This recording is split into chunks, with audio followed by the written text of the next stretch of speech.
হাতিরঝিলে অবস্থিত বিজিএমএ ভবন ভাঙার বিষয়ে সচিবালয়ে কথা বলছেন গৃহায়ণ ও গণপূর্ত মন্ত্রী রেজাউল করিম। সরাসরি চলে আছে সেখানে। এবং সুপ্রিম কোর্টের রায়ের আলোকেই আমরা সেটাকে ভেঙে ফেলার জন্য কার্যক্রম গ্রহণ করেছি। গতকাল আনুষ্ঠানিকভাবে বিজিএমইএ ভবন ভেঙে ফেলার কার্যক্রম আমরা শুরু করেছি।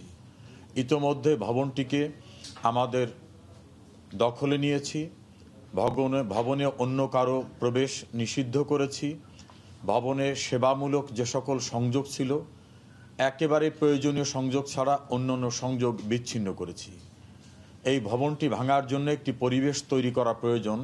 সেই পরিবেশ তৈরি ভবনটি গুড়িয়ে দেওয়ার পরে যেখানে পড়বে আশপাশেও যাতে কোনো দুর্ঘটনার মুখোমুখি না হয় সেজন্য প্রয়োজনীয় প্রস্তুতি, অর্থাৎ বিদ্যুতের লাইন অনেক দূর থেকে সরিয়ে দেওয়া, পানি গ্যাসের লাইন শুধু ভবন থেকে না, ভবনের সংযোগ যেখান থেকে আসছে তার থেকে অনেক দূর পর্যন্ত থেকে বিচ্ছিন্ন করে দেওয়া সহ একটা প্রস্তুতির প্রয়োজন আছে।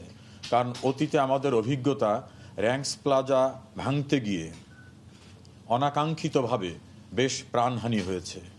এবারে আমাদের প্রস্তুতি বিজ্ঞানসম্মত, প্রযুক্তিসম্মত, যাতে এই ভবনটি ভাঙতে গিয়ে কোনোভাবে প্রাণহানি অথবা কোনো রকম অনাকাঙ্ক্ষিত ক্ষতির মুখোমুখি না হই সে প্রস্তুতি নিয়েই আমরা এগিয়ে যাচ্ছি।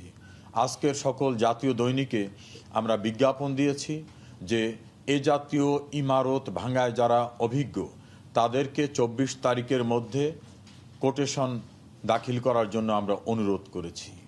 আমরা আইনগত পদ্ধতি অনুসরণের স্বার্থেই বিভিন্ন আগ্রহী প্রতিষ্ঠানের কাছ থেকে টেন্ডার আহ্বান করেছি।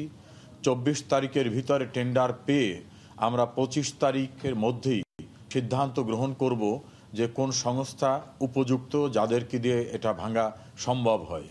আমরা যদি উপযুক্ত সংস্থা পাই তাহলে তাদের সমন্বয়ে, যদি উপযুক্ত সংস্থা না পাওয়া যায় সেক্ষেত্রে আধুনিক নির্মাণ প্রযুক্তির ব্যবহার করে আমরা রাজুকের পক্ষ থেকে এই বিল্ডিংটাকে এখানে উচ্ছেদের জন্য যে প্রক্রিয়া দরকার সেই প্রক্রিয়ায় যাব।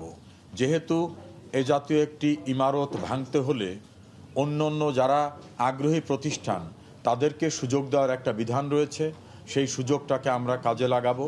উপযুক্ত আহ্বানকারী না পাওয়া গেলে আমরা নিজেরাই ভাঙব। ভাঙার ক্ষেত্রে আমরা দায় দায়িত্ব আমাদেরই নিতে হবে, কারণ আমরা চাই রাষ্ট্রের চমৎকার একটি স্থাপনার মাঝখানে বেআইনি এ জাতীয় একটি ভবন টিকে না থাকুক। এ বিষয়টিকে দেশবাসীকে আমরা জানাতে চাই যে কেউই আইনের ঊর্ধ্বে নয়।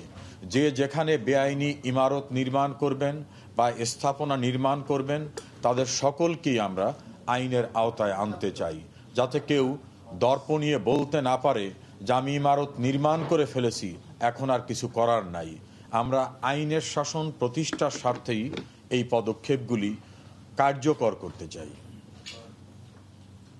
এখন পর্যন্ত সম্ভাব্য পদ্ধতিগুলো আপনারা কি বিবেচনা করেছেন? যে ব্যাংক ভবন যেমনি ম্যানুয়ালি ভাঙার চেষ্টা করা হয়েছিল, পরবর্তীতে রাজুক প্রথমে ভাঙার চেষ্টা করে, রাজুক ব্যর্থ হয়ে একটা প্রতিষ্ঠানকে ইজারা দেয় এবং তাদের অপরিকল্পিত ভাঙার কারণে দুর্ঘটনা ঘটেছিল, কারণ রাবিশগুলো সব একটা ফ্লোরের মাঝখানে এসে রাখার কারণে ক্র্যাশ করেছিল।